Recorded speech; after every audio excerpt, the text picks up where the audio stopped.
Yes. What is the flavor? Hello, hello. Good morning to our 11 a.m. panel attendees. Very excited to have y'all here this morning on our final day of proof. Thank you for joining us. My name is Julia Relova, and I will be moderating today's panel. So you want to make a TV show. Here at Proof Film Festival, powered by America's Cinematheque. Thank you for joining us. We'll start with some moderated questions, followed by some time for Q&A. So definitely be keeping track of those questions that you have. We are then, after the panel, please join us in the theater lobby, and the festival team can set up for the next session. So don't forget to silence your cell phones, and the heads up that the panel will be recorded and photographed.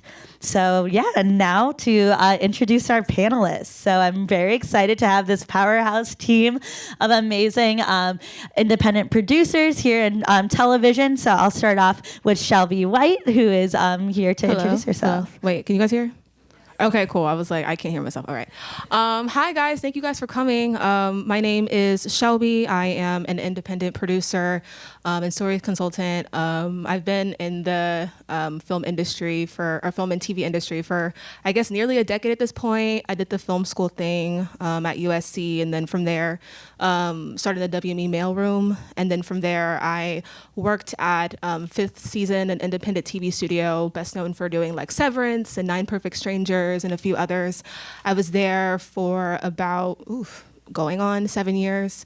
I worked on shows such as The Eddie for Netflix, which was Jack Thorne's like first show before he did Adolescence. I also worked on Nine Perfect Strangers and the show called Truth Be Told at Apple with Octavia Spencer starring. And then from there, I think for the past year, I've been building, I guess, my independent producing business as far as just like building my own slate across film and TV.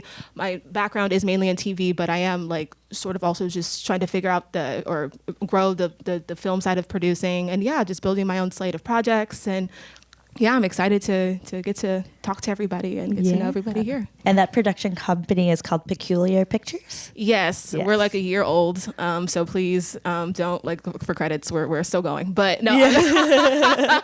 But no, I'm excited and motivated, and yeah, I think you everybody being here just kind of motivates me more. So thank you for coming. Yeah, Karen. Hi, everyone. My name is Karen Zapor. I come primarily from the animation TV world. I heard a woo. So I am originally a Television Academy intern in animation. That's where I got my start. I got placed at a wonderful studio called Lex and Otis that worked on shows like Tresse and Arc the Animated Series that went on to Netflix. I then went on to be a coordinator at Disney and did a lot of TV interstitials and Mickey Mouse shorts and, the whole Disney 365. I did a lot of those. I then went on to work at an agency where I worked on a lot of Scooby-Doo and Tom and Jerry shorts and content for online.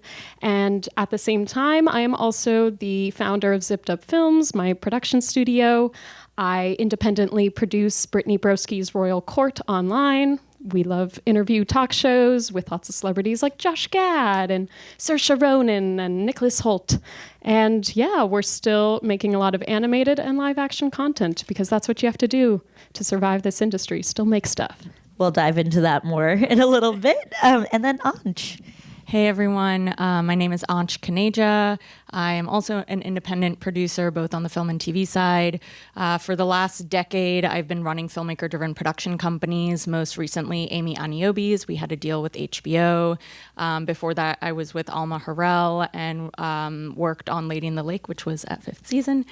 And prior to that, I was with Noah Hawley and worked on his feature debut, Lucy in the Sky. That was Searchlight. Came up through UTA, mailroom, got to start somewhere. Grew up in Singapore, born in India, and so right now I've been growing my slate both on the international side and domestic side. And I don't have a production company name yet. I'm still dabbling, trying to figure out what that is, so maybe we can brainstorm after. Yeah. I love it. So you all have a very diverse range of experience within TV, even feature films as well. And so I'd love to start off with talking with y'all about the landscape of TV today. As many people have learned throughout this weekend's panels, it's not the easiest time to be making TV or film. And so I'd be very curious to hear from y'all's perspectives what you've noticed as what has changed between when you maybe started your careers in TV and what you're noticing today. I mean, it's a huge, huge, huge difference. I think when I started, you could walk in with an idea, like a log line, and the showrunner was sort of like, this is what I want to do. And everyone would get super pumped about it. And it was a time where people were spending on TV. People wanted, it was sort of this, and we knew it was going to pop at some point. It was unrealistic to be spending that much per episode on things. But it was a time when people were really valuing original voices and wanted to take a risk, and it was new and it was shiny, and now it's like, oh, it's really, each episode has just increased, the pricing has increased so significantly, and the market has changed where it's like, we got to be global in order to sell. And so because of, I think, the expectations of and the streaming, and there's so many different things that have sort of happened at the same time, but I just feel like we're at this point where the bubble popped and there was too much content out there. And so now it's people are being more intentional, as they should, but that also means, what does intentionality mean these days? I think that's sort of the struggle now too. I think the intention thing is really important, and I think it sucks because we should have always been intentional. And I think there was just too much, there was too much made in general, and then people looked back and it was like, oh, why do we have all this stuff that nobody is watching?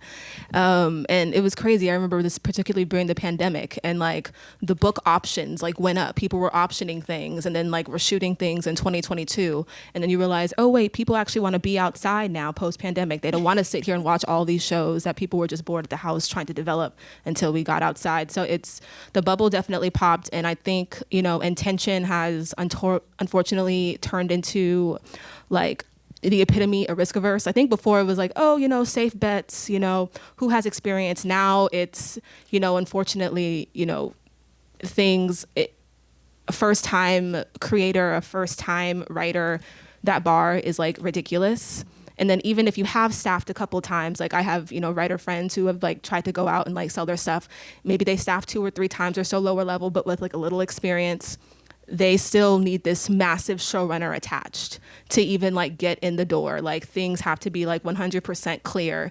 I think, the IP thing, which has always been like a thing, but now more than ever, I think we're seeing a lot of writers, whether they're first time writers or like people that have staffed before, oh, I have this pilot, but maybe I should write it as a book first. So now that's like how, like, mind you, this might be your first time writing a book. So now you got to write a book to like create this IP to get people to trust you. And it's just like this time, but all this stuff to build trust because people are so scared. And so, yeah, I think it's intentionality has turned into like, how much experience do you have? And like, does this like 100% bulletproof, which nothing really is, but yeah. Yeah. To add on to the IP thing and like the risk adverse thing, that's like even more true in animation, like because it's just so expensive and you will be working on a show for like 5 to 6 years. Like this is why you see shows like Arcane and stuff that like already is based off of video games. So we'll already have fans and already guarantee it's going to do well. So it is just the most roundabout way to try to get an original idea out there.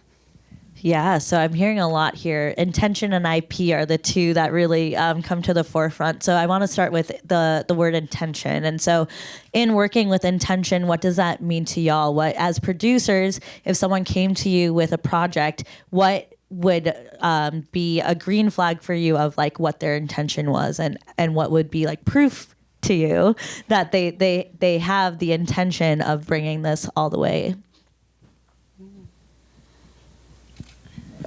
Oh, that's a good question. Yeah. I'm like, oh wait, you caught us off guard. I mean, this is like an annoying answer, but I think it's the truth. I mean, I'm all for like stories, period, whether it's a book or IP or if it's original. I just think I think personally, like for me right now, I think originality is key, and I think original ideas are key. I think intention means like the writing is there, and maybe sometimes that means it's not like the first spec you've written, but maybe the second or third one.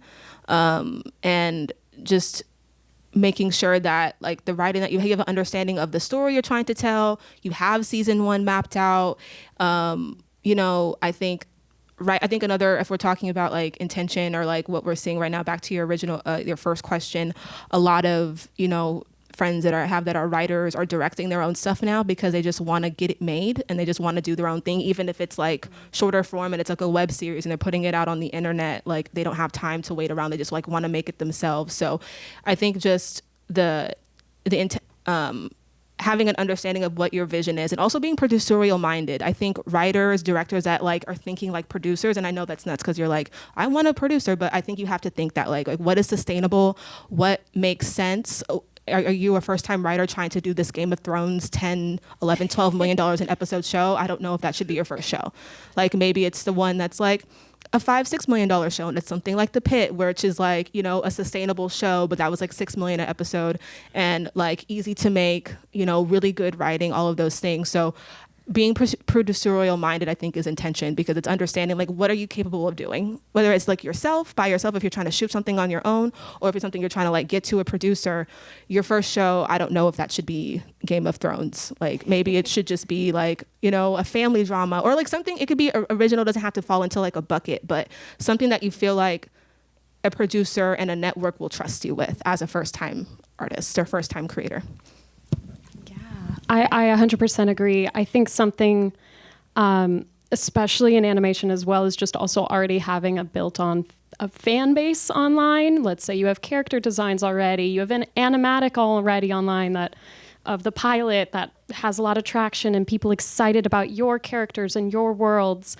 How ambitious is your, you know, concept? Is it a full-on fantasy drama, or is it more like kind of a sitcom like Bob's Burgers? And as well, making sure that I think what speaks to people most and what would like be proof to them that you know, this means a lot to you is does the story really resonate to this creator? Is this a story that only this creator can tell? And that's why they should hire you for this story in particular. Yeah, just sort of emphasizing this, but why are you the person to tell this story? Why is this story being told right now? And what have you invested in yourself so that I can sell you to, as a producer, how do I sell you to buyers? What is your background? What is your experience? I need to know that you care about this way more than any of us do, because you're the one who's going to kind of be part of this for 10 years, you know? And then the other part of it is a little bit of when building a team, but it's just, this is something separate, but it's a little bit of a vibe check. You know, it's like you want to find a team that not only believes in you and your voice, believes in the project, wants to support you, but is going to be part of this, like I said, for 10 years. So hopefully less, but you know, that's my estimate these days. And so it is about trusting someone who can grow with you through this project. And then it's also about finding a project that is evergreen, right? Because it does take that long to make something. And I think going back to like, what is your intention? Are you trying to create this to, as your very first foray into the TV space? Are you trying to create this to grow your network? Are you trying to create this just to have something out there? Because if you think about what your intention is, that also changes who the team is that you're building, what your timeline is that you're building, things like that too. Yeah, I love that reminder that, you know, as creatives in this day and age, you also have to be your own producer in a lot of ways.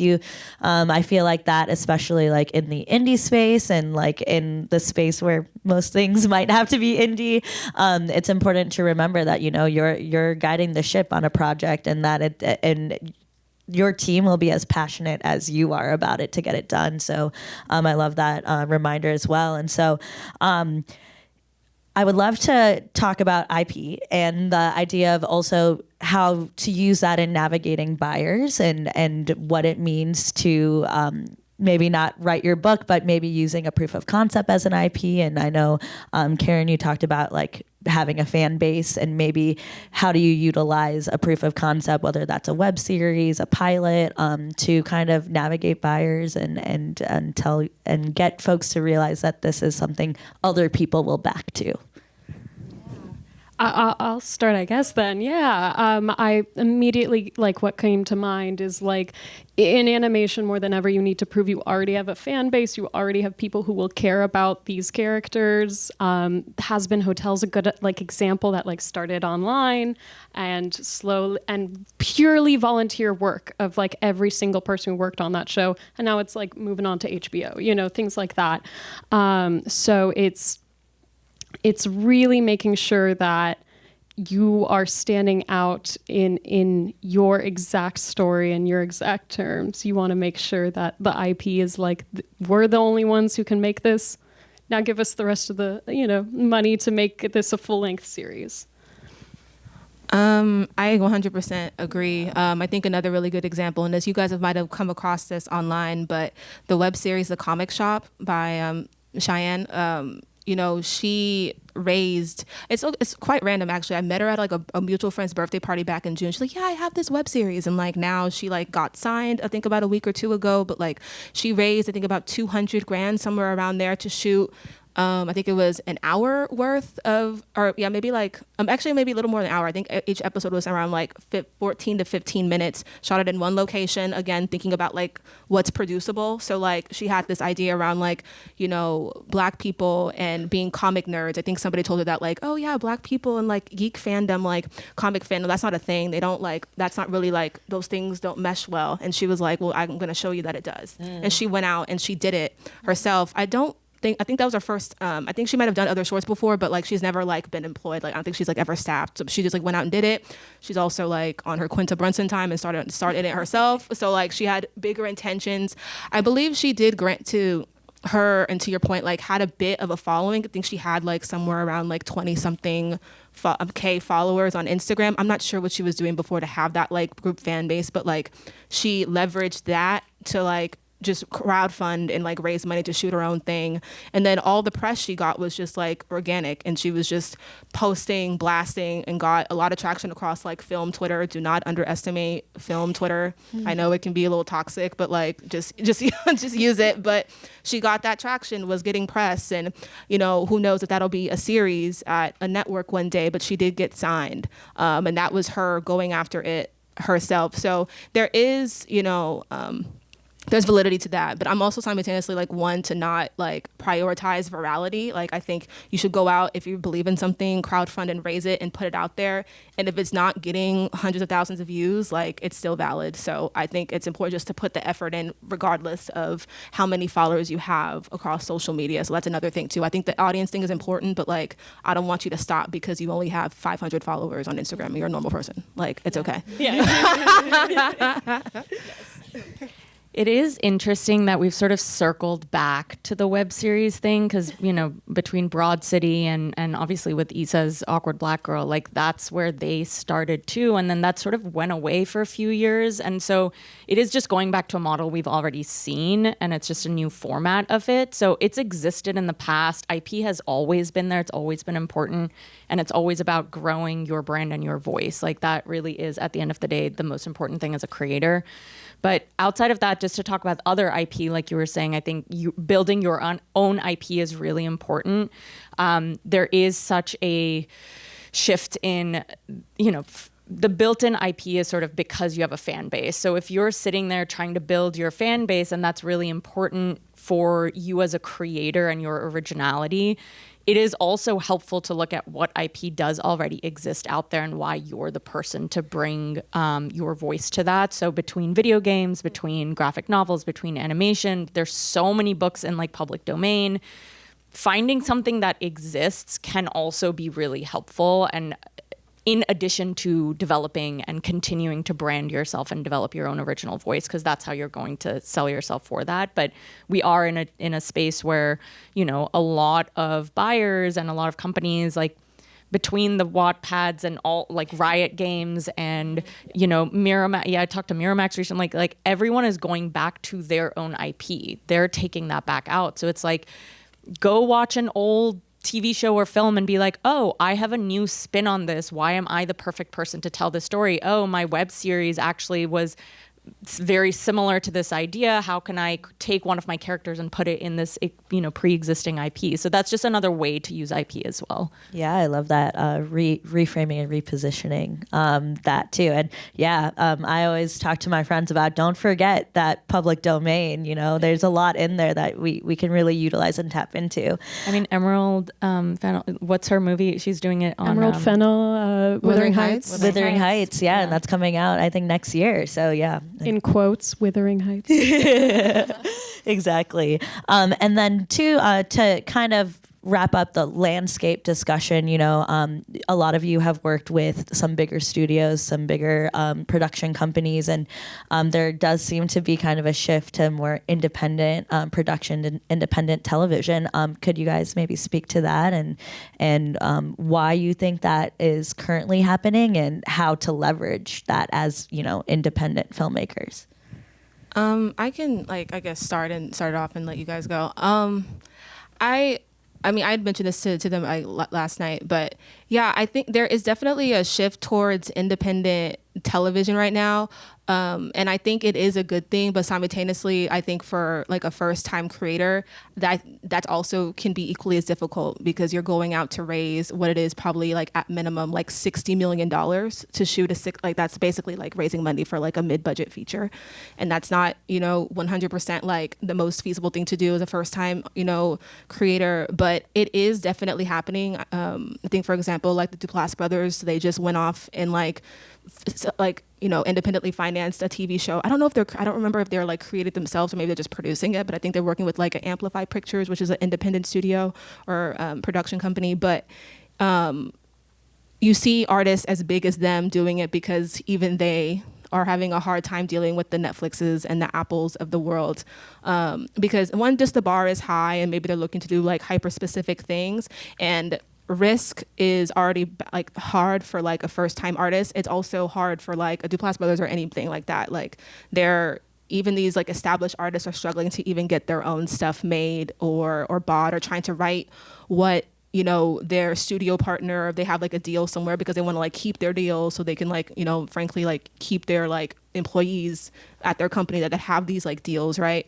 So they're turning to independent production, I think, one, because they want to get their stuff made. People want art. I remember watching I saw this like clip on Twitter of Seth Rogen at South by Southwest, and he was just like very sad about the fact that like nobody's taking risk anymore. It's like, yeah, I just wish people like took chances on things again. Like, and I remember like going viral on TikTok or something, but like you have like these really established people. Like, I mean, granted, he has a studio now, obviously quite well, but even then, there's probably stuff we don't even know behind the scenes that people like them can't even get a yes to. So, granted, they have the profile and the experience to go off and like go get $60 million, and of course he's like, to be frank, like a white man, so like it's a tad easier to put it mildly, but it's still happening.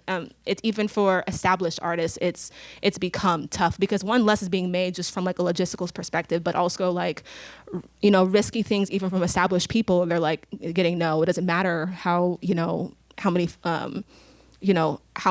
movies you've done, whatever, like there'll be a show with starring him or whomever, and it'll still get like no views or like very little like views on season one, because the attention economy is also real, and younger people may not care about like a huge like actor or actress on it, even if it is them. So yeah. I can't. There are so many shows that exist that like people will be like, have you seen that? And I'll be like, no, I haven't. There's just too much stuff online. But so because of that, we're kind of in like the best, like almost most democratic version of TV, because it's like you can be on the same streaming platform as that $100 million show. You can still, be right there next to it. And then as well, so many independent people are tired of the streamers and the big, Hollywood kind of system, that they're making their own streamers and smaller, streaming platforms and their own unique apps and things to download. I think like Mubi, I think like, Roku, Tubi, like you can get onto those things. As well, the thing is that even TV knows that the internet is more powerful. Like every single talk show, late night talk show puts their clips online immediately after it streams online or it premieres on TV, and where it probably gets more views than it ever would, live. So everyone knows that the internet is the place to kind of coallate. I just want to add on to the independent streaming platforms or apps and things, because like on the comedy side, I think the more niche you get as well, I think that's really important these days, because the Netflixes and the Apples, they are trying to target such a broad audience between domestic and global. And so they're like taking things that like everyone can watch, but like what does that actually mean these days? So if you are finding what your niche is, whether it is in the animated space, whether you're in comedy, and I can speak a little more to comedy or horror, but like on the comedy side, Dropout TV came out and they were really fantastic. Funny or Die is trying to make a comeback. Like there are a lot of distribution platforms and sources where you can, outside of YouTube, for example, outside of social media, where you can start putting or at least sending your material to try to get a platform. And obviously there is the Roku movie and stuff, but they're kind of already now playing. Now they're too big. Exactly. So even smaller than that, I'd say. And we are in there is so much to watch. You will find a place for your content to exist. Yeah, and I'd love to, as a Chicagoan, I want to plug Open Television as a streaming platform. Yes. I don't know if Brown you've Girl? heard of it. Yes, Brown Girls. I And remember that one. they're an awesome intersectional focus distribution company, and they are global. And so if you have an awesome intersectional queer whatever piece, they're an awesome platform to check out. I think that's so important, and kind of leads back to what y'all were talking about, fan bases, right? Like people are looking for these more niche platforms that hold the content that they're looking for, because it's so hard to cipher through these bigger companies and all the content they have. So that being said, I want to kind of shift to a discussion about bringing a concept to pitch and what that kind of looks like. And so Anch, I know you work a lot. You've worked in writers' rooms. You've worked a lot with consulting writers. So I wanted to start with you. Like, what does it mean for you when you talk to new creatives about development and what it means to package something ready for a pitch? What does that look like? Pitching. I've done so many talks on pitching because it is its own beast, honestly. And these days it's even more work than it used to be, as with everything else, obviously. But like, to talk more specifically about like a traditional TV pitch, as a writer, you're hopefully bringing on a producer who's going to guide you through this process too. But it's like your pitch is following a traditional format. Like, why are you the person to tell the story? You kind of walk through the logline, the pilot, the characters, walk through season 1, season 2, season 3, and then, and that's like a good solid 15-minute pitch that you bring into buyers. That process can still take a couple of months to get to the best version of the pitch. And the hope is in that process, like you're saying, packaging is so important these days. And again, I'm talking more traditional, like let's take it to the buyers. But who is the showrunner that you're attaching? Do you have any talent? Do you have actors that you're attaching? We actually just went out with a pitch, an animated pitch. I'm dipping my toes into that world. So now we're working with an animator to put together, animation stuff. So that's been a whole other process, which is really exciting. But with every single project, like I have a book that I'm adapting that we're bringing on a writer, but we're like, okay, once we have the writer, we still need to bring on an actor. Once we have the actor. So that whole process can realistically take hopefully under a year. That's the hope, with like the deals and all of that stuff, but like say 6 months, and then you take it out to buyers. Then you hope that the buyers' mandates are still what they were 6 months ago when you initially talked to them about it. And so I think that's also why you're always trying to find projects that are evergreen, that always speak to why you are the right person to tell it, and then always molding it depending on what time it is, like what's in the zeitgeist. If there's change your jokes, like adapt it to the time, things like that. But yeah. Yeah, no, I love that. And I'll pitch one of our awesome sponsors here at Proof, Callow. They have like a little bit of a heat map of what it looks like, what these like top 10 studios are looking for right now. And if you talk to Fasa at the vendor table, she'll tell you as a producer, it's important to have like 10 things on your slate because of this ever changing, ever moving need for content and the shift of relevancy time to time, 6 months, a year, so that's awesome. Thank you for walking us through that. And Shelby, I wanted to and also just having a pitch deck, I feel like these days is helpful. Yeah. Like visuals, yeah, or a proof. I think she covered it. All of that is quite important. I think especially I know it can range depending on the network or the buyer you're going to, if it's Zoom or if it's in person. I think, these Zoom pitches, you can tell real easily if they're like not interested. You're trying to make sure you have a pitch that invites questions. You're telling just enough that you're covering the story, but depending on the questions that you're getting, you'll see how engaged they are. I'm trying to think of what else might be important, with the pitch. There's a pitch with no script, and then there's a pitch when you have a spec, which can also, vary. I think the more you have, the more you're expected to know. I think these days, especially if you're a first-time artist, like having a spec could help because they want to see the amount of writing. I can't count how many times where, on behalf of a studio, we're going out and they're like, oh wait, I want to get like a sample of their writing before we like order development, which like kind of sucks, but like they don't want to waste money on like script development if they see your writing and it's not like the best. So, there's pitching without the spec, and then there's pitching if you do have a script. I'm trying to think of anything else that might be important, but I think you kind of covered it. I think it's just having an understanding of the story that you're telling and just caring more about it than anybody else that you're talking about it with. Yeah.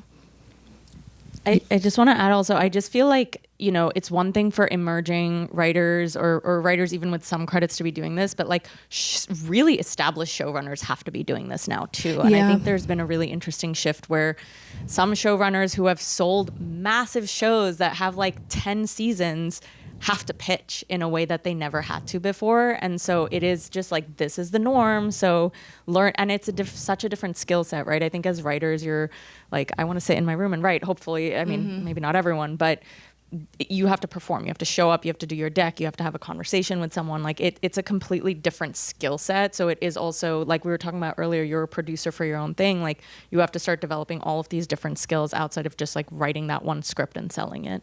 Yeah.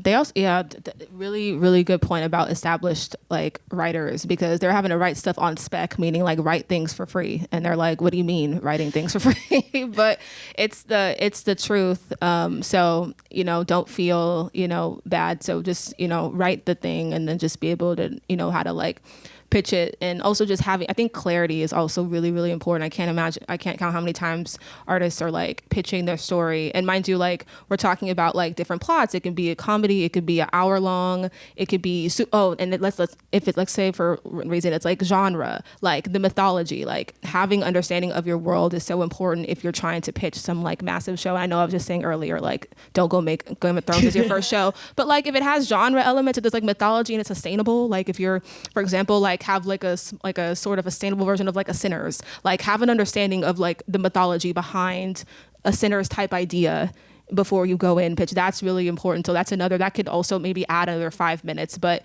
if they're asking you questions and they're confused, and they're confused because they don't understand the world that you're building here, because it's characters and all that stuff, but like world and understanding and the rules behind the world, depending on like what genre you're at, like what genre you're in, it's really important. Clarity is key, especially the bigger the idea, the more pieces you have.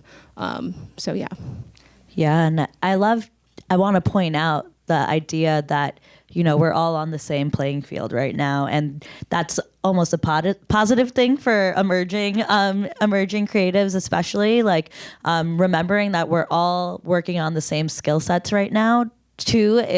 And hopefully when the industry gets better, we're all fine-tuned and ready to take on every opportunity that comes our way. And I think that's a really important an exciting skill set to have. I think that's going to make our industry stronger and better every time. So yeah, that's awesome to hear, and maybe a little scary and daunting, but also exciting. And I wanted to ask, kind of, as somebody who comes from the feature world and might be interested in making a TV series or collaborating with folks to make a TV series, what does planning a season look like?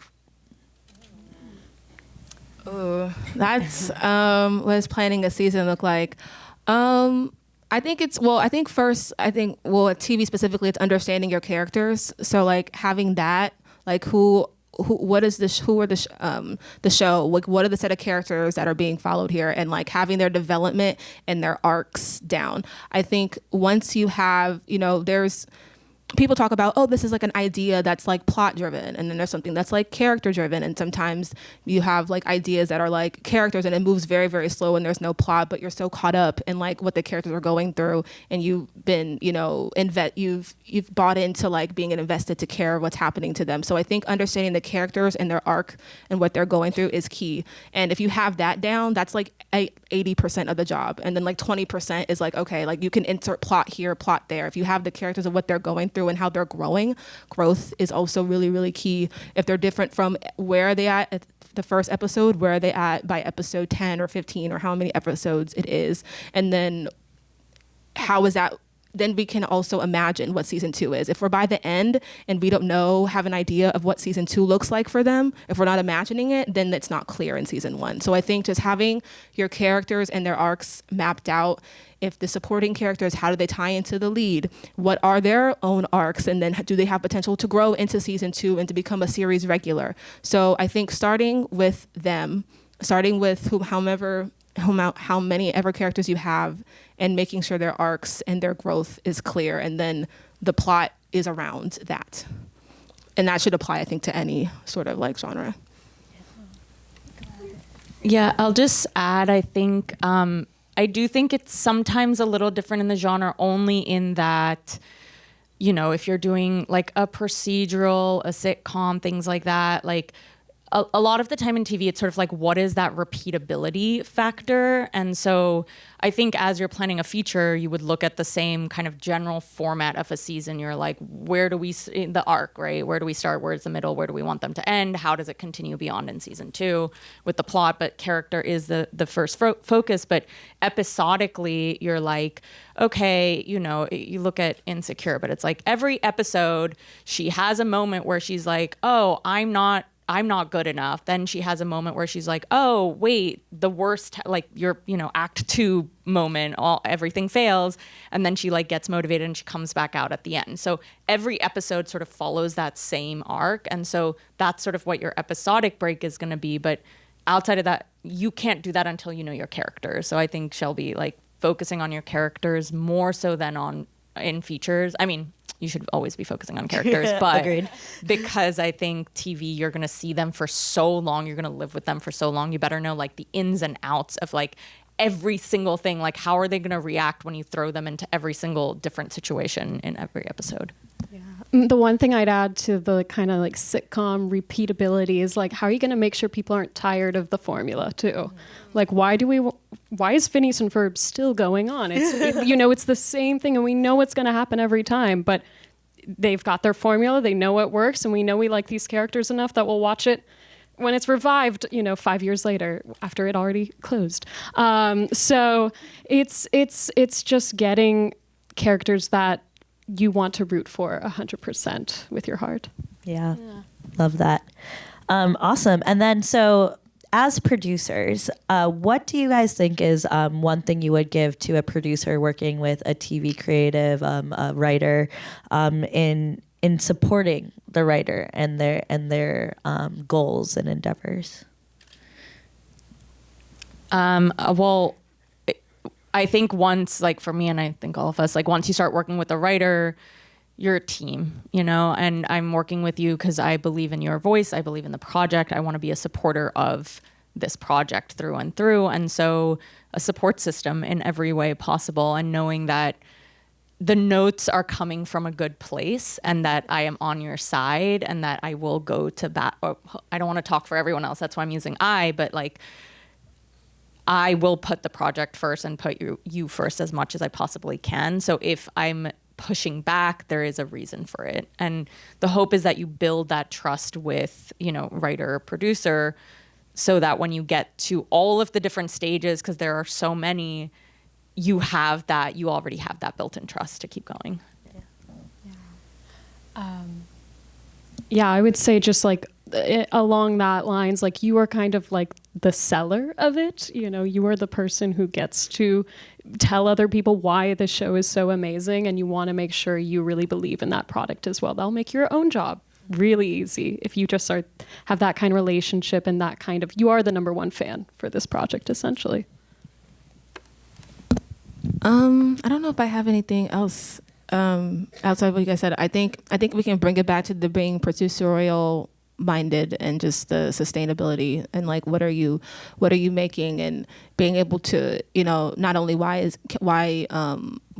should you be telling it as an artist, but like, are you capable of doing it? And even as a first-time artist, that doesn't necessarily mean like, oh, I have created a show before. It just means I have an understanding. I am somebody that can grow along with this project. Being able to sell yourself as somebody who is like ready to take on the challenge of making a show, especially as a first-time artist, and also being able, like trusting your team, I think is also really important. You guys all seem quite smart, but I don't think like being above like notes and stuff. But I think like when you decided to work with a producer, like you're trusting them.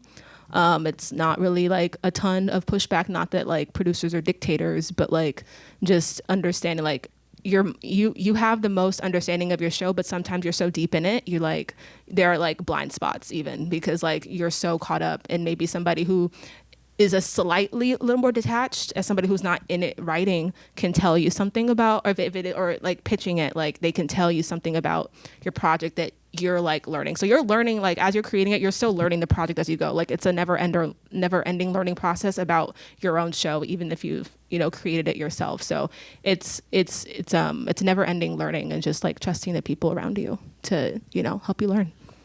Awesome. And so now I'm going to have one final question, and then we'll bring it to the audience for some questions. But I guess to leave on a positive note, like what is one thing you're really excited about that's happening in TV right now?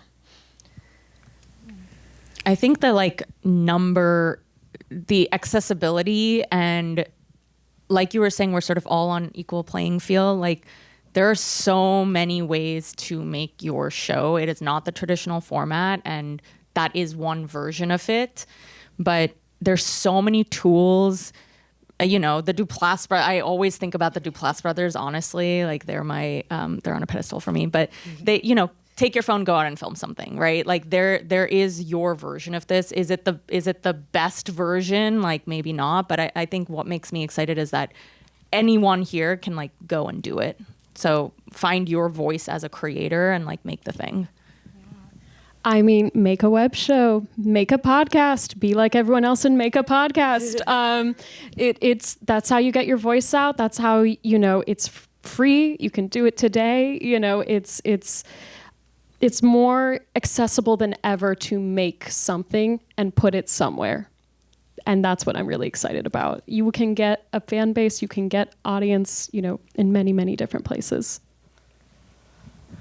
I think what's making me excited is, while, it feels like, less is being made, but I think the idea of, mind you, I worked at a company, but like the idea of like The Pit, which was like a $6 million episode, versus Severance, which was like literally $20 million an episode. That's not a joke, but like that, like something like The Pit, that was a much more sustainable show, like grabbing, like not being inexpensive to produce and like grabbing as many people as it did. I think that's so key, because there was a point in time where like, oh, we have like Reese Witherspoon and like Kerry Washington, and like that's the big package we want, and we're like overpaying. And now I feel like buyers are like, well, we don't really like care, like let's just go with the best actor who can do a great job and like shoot the thing. And that's obviously at the level of when you're making something for like a network, but it's not like, of course people want numbers and like, high levels of like streams, but people aren't chasing the big flashy artists anymore, big flashy like actress as much anymore. And I think that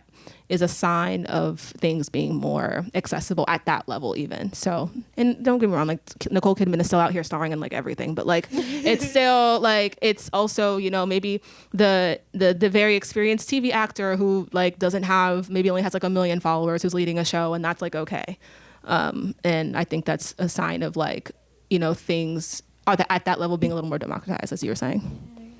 Awesome. So any questions from the audience? I see you right here. Yeah, so I'm going to repeat the question for the video real quick, but the question is pretty much like, are studios taking risks on a third season if maybe the second season isn't as viewed as hoped for, and what is the kind of pending future for these shows that might have a dip for a season?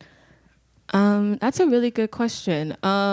It does feel like a lot of shows being canceled after like season 1, unfortunately. I wish there were like statistics, because that'd actually be like quite curious, because I personally think that's like less on like the artists and the producers and more on like the network to be canceling that stuff after so many things after like the first season.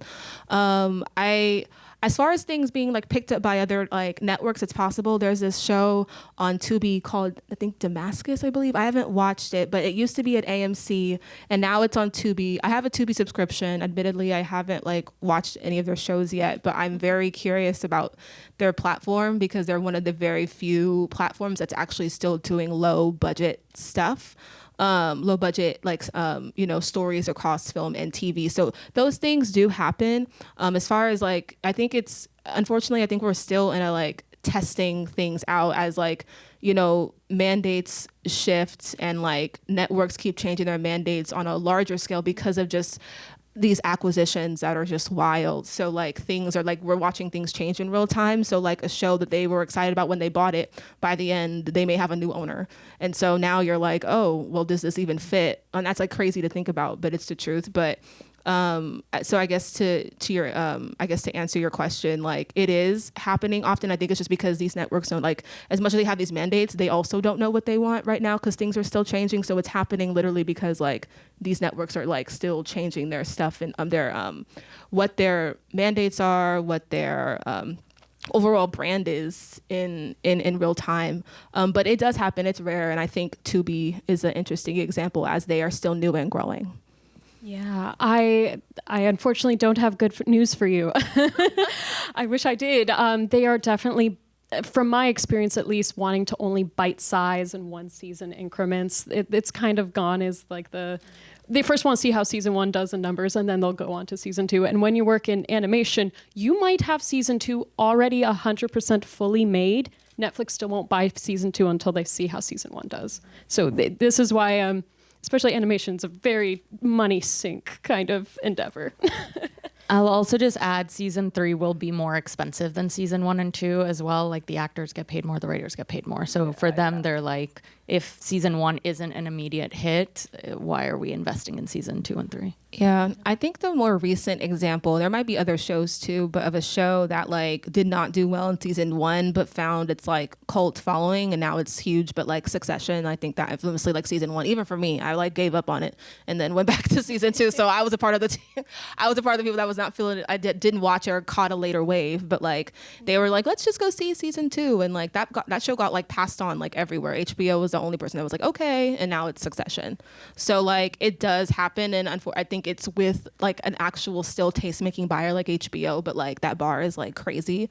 So like I wouldn't be like, oh, hope in HBO, but it can happen. Very established showrunner. Huh? I know. Yeah, he had a show already. Yeah. So like it does happen. It's just for people that are still artistically minded, and that is like sadly like very, very few, especially as these acquisition stuff is just nuts. You just don't know. Yeah, I was going to say, like, I also feel like it's like a lot of IP-based things. Like when you know where the story's going, or you already have the fan base, like Avatar: The Last Airbender, like that one got 2 and 3 right away. And I don't know how successful season 1 really was, but yeah. Other questions all the way in the back corner. Okay, well, I'll start with the first question, which is pros and cons of writing out the whole first, second, and third season versus maybe just going off the pitch. I've had experience where we tried to go out with a project and the writer had every episode written I forget what the producer that had to deal with this season at the time. I don't think they're there anymore. But yeah, we were going out to networks for it, and I think depending on the strategy, if those scripts are really good, then like you can maybe sometimes send them all, but also you don't want to overwhelm a buyer. So sometimes it's just the pilot episode. And if that's strong, it's like, oh, good writing. And then you have it just to have it. But yeah, I think it is, oh yeah, like we'll pay for a second episode. And then like you fake 3 weeks and then like you have the first draft. I think sometimes a buyer, I'm like, oh, you have more, let me read it. And that could be more incentive for them to pass. So like it's, you know, the more you hold off if they're enticed, but then they happen just to read more or get their assistant, to be frank, to read the other ones, then you're, you know, stuck in this pattern of like, oh, well, they've read it all. And then that's more incentive to pass because you've shown them probably too much. And then also there's the idea of like overwhelming a buyer. Like they don't really have the time to really read every single episode unless it's like, you know, a Jesse Armstrong and he happens to have them all written, then I'm sure they're going to read that. But like as a first time artist or even somebody who's like maybe sold or staffed a handful of times, I think the pilot is just fine and just holding off on those other things. And if you have them, if you've written them just for your own knowledge, amazing. But like if that show gets picked up, the probability of those episodes being used is probably like, and if you get a room, let's say, like, you want to invite other ideas, they may be able to like add things that you didn't have. So the probability of those episodes that you've written being used is probably slim to none, to be honest. So I think there's more cons to bringing all of that than pros. So I wouldn't personally, but. Yeah, I'm on the side of don't do it. She said no. No, you'll get it. The hope is you'll get a writer's room. The hope is that they want to partner with you on the show. They want to build this show with you. So you can have an idea of what the season 1 looks like. You can have your arcs kind of laid out, but having episodes written, that's a lot of work for you and incredible that you've done that. But they're probably going to come in and be like, well, we don't love that character A does this, so let's change it. So pilot, maybe if you want to have an episode 2, sure, but pilot and like a Bible of where season 1, 2, 3 go. Awesome. And then to the second question, it was about like what kind of how to build your team, whether it's bringing in a literary agent first or a producer in first, and maybe also, again, what are the pros and cons of either or? Is that correct? So yeah, filling in that gap between having it done and pitching. Well, it depends. Like if you want to go the traditional route of like, hey, I want this to be on Apple, then yes, probably you will need an established producer who has connections and or a lit agent. And so yes, and people don't take unsolicited submissions. That is like a whole battle, but that's why you're creating your own stuff. The hope is that someone finds you. Like that's really the goal is, yes, of course you're going to be sending your stuff out, but it's like you are confident enough to be creating so much that a manager is going to be banging down your door and be like, I have to work with you. So yes, there is a gap and there is no like immediate solution, I'd say, or I don't feel. Yeah, there isn't. And I'm glad you were like blunt about it because that gap is like 100% real. And it is like finding you like I think when you make something, I think the first concern is just get it continuously, like just trying to get it out there. I think the festival route, like across independent film and just like episodic stuff that gets into festivals that like has episodic, you know, portions. Like I personally believe over the next few years, festivals are going to be like quite big and very, very, very, very important for artists, especially establishing ones. And they're going to grow in like importance and popularity more so than they, of course, like already are. So the primary concern is just getting your stuff out there. Like I wouldn't even, to be honest with you, like can be concerned about like, all right, now how do I get this to Apple? It's like, all right, how many, like just getting as many people to see it and like just getting the art out there, not because you don't want to get signed and you don't want to sell it, but just because it has to be like your full effort until somebody believes in you. I think I mentioned Cheyenne with the comic book shop before, but like she put in a lot of work to like get that made, and then she got herself signed. Now she's signed, like, and she was just out here like just posting it everywhere until like the comic book community or people that are just into that, like she kind of just built like a little buzz on the internet, and then got her thing. But yeah, I think your concern should be less about like, well, let me like, how do I get the agent and like help you sell it, than more just about like the art and the story itself and just getting it out there as much as possible. One more question. We got you in the yellow hat. Ooh. Honest perspective on queer and trans representation in television. It's not looking good. I'm so sorry.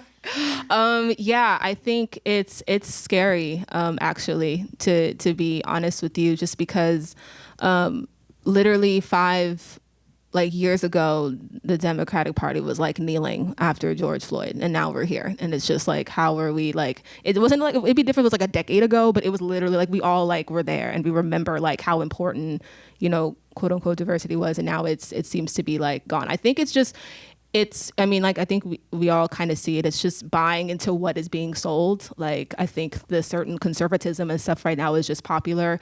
I think it's going to be tough unless you are something that looks or something that feels accessible to a broader audience. Even if you are queer or person of color, you kind of have to be massively digestible to people. And then the future, it's tough to say. I personally think if the next president of the United States is somebody that's a little more liberal facing, I think then you can then potentially see a shift, but I don't know if that's immediate. I think that's a good a few years at minimum of where we're at now, which is why I think the indie route is important. I think it's a cyclical thing. It was really bad in the 2000s, and then the 2010s you start to see this importance of diversity, and it was the Atlantas, the Insecure eras of TV where everything seems so golden and perfect, and now we're kind of back, and then it could then just shift again as things uprisings or whatever the public sort of consensus is around what's important. So yeah, I think it's cyclical. I think it can come back, but it's not immediate, if I'm being honest personally. Yeah, I will be a little optimistic. Sorry. So sorry. No, you are good. But only solely because animation is already such an inclusive medium. Trans and queer people are already using animation because they don't see themselves represented in other mediums. They're all right, then I'll make it myself. And I can think of so many shows already that I'm yes, that they really make an effort to include characters like that and stories like that. But yeah, I think in the mainstream, the big boys, the big dogs, it's a little bit tougher to break that ceiling. Yeah, it's tough, but I know many producers, writers that are still doing what they want anyways. Just go make, whether it's going off to go crowdfund and make something on your own, or just writing what you want anyway, and just finding a producer who's just I don't I'm gonna just go try it and sell it anyway, or finding the right I think also with the relationships, as we were all saying earlier, finding the network executives that are actually looking for things, finding the Black or brown person that still have that still are currently working at these networks that are still wanting these things. They're still out there and they still want those stuff. It's just it's harder for them internally as well to fight for that stuff, but it's I think possible. It's just it feels like it's just a less of a priority. Yeah. Sorry, I just want to add really quick. I don't know if you saw that statistic. I think it was in the wrap that was this year has had the fewest LGBTQ characters on screen, which is wild and really unfortunate. And there are a lot of producers and grants and nonprofits and companies that remain supportive, and I think it's really important to be hopeful and look at those people. The two immediate people that come to mind are both Lily's, but Lily Wachowski's company, she's doing something incredible. It is slow and it takes time, but she is building something real. Lily Singh, she just EP'd, came on board for this incredible queer South Asian short film that I saw the other day that's going to be released on The New Yorker. It is happening. It's not in the mainstream. It's not, but it exists. And I think we can see these statistics and be really disheartened by it, and also know that so much of what you're doing is queer. And there are so many people that are doing this. And for me, the hopeful part is there are enough of us. We're not going away, Yeah. So keep doing it.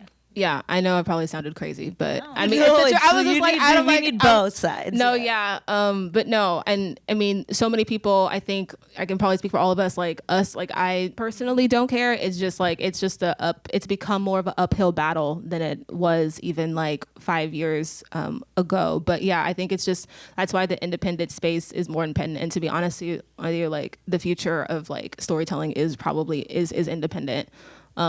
Especially like we're thinking about like this economy, like these streamers are getting insane, like with prices and how much they cost. Like if you rather just like watch something on the internet and that's more like entertaining to you and it represents you, then like you may just cut off HBO Max and that's probably okay. Right. I actually think consumers are going to other places anyway. So, Yeah. And with that topic, it's a reminder that, you know, we as consumers have a lot of power, and what we want to see on television can be heard and seen through what we're watching online, what we're watching on these big platforms. So, you know, we have power too, and we have to continue to watch content and support indie filmmakers. So, you know, get involved. I always like to pitch Seed and Spark. You know, that's all indie folks trying to crowdfund their projects and look for themes that are important to you and really support those filmmakers. Follow them through the whole journey. So, yeah, thank you all so much for being part of this panel. I'm so honored to have been the moderator. Yeah, give them a big round of applause.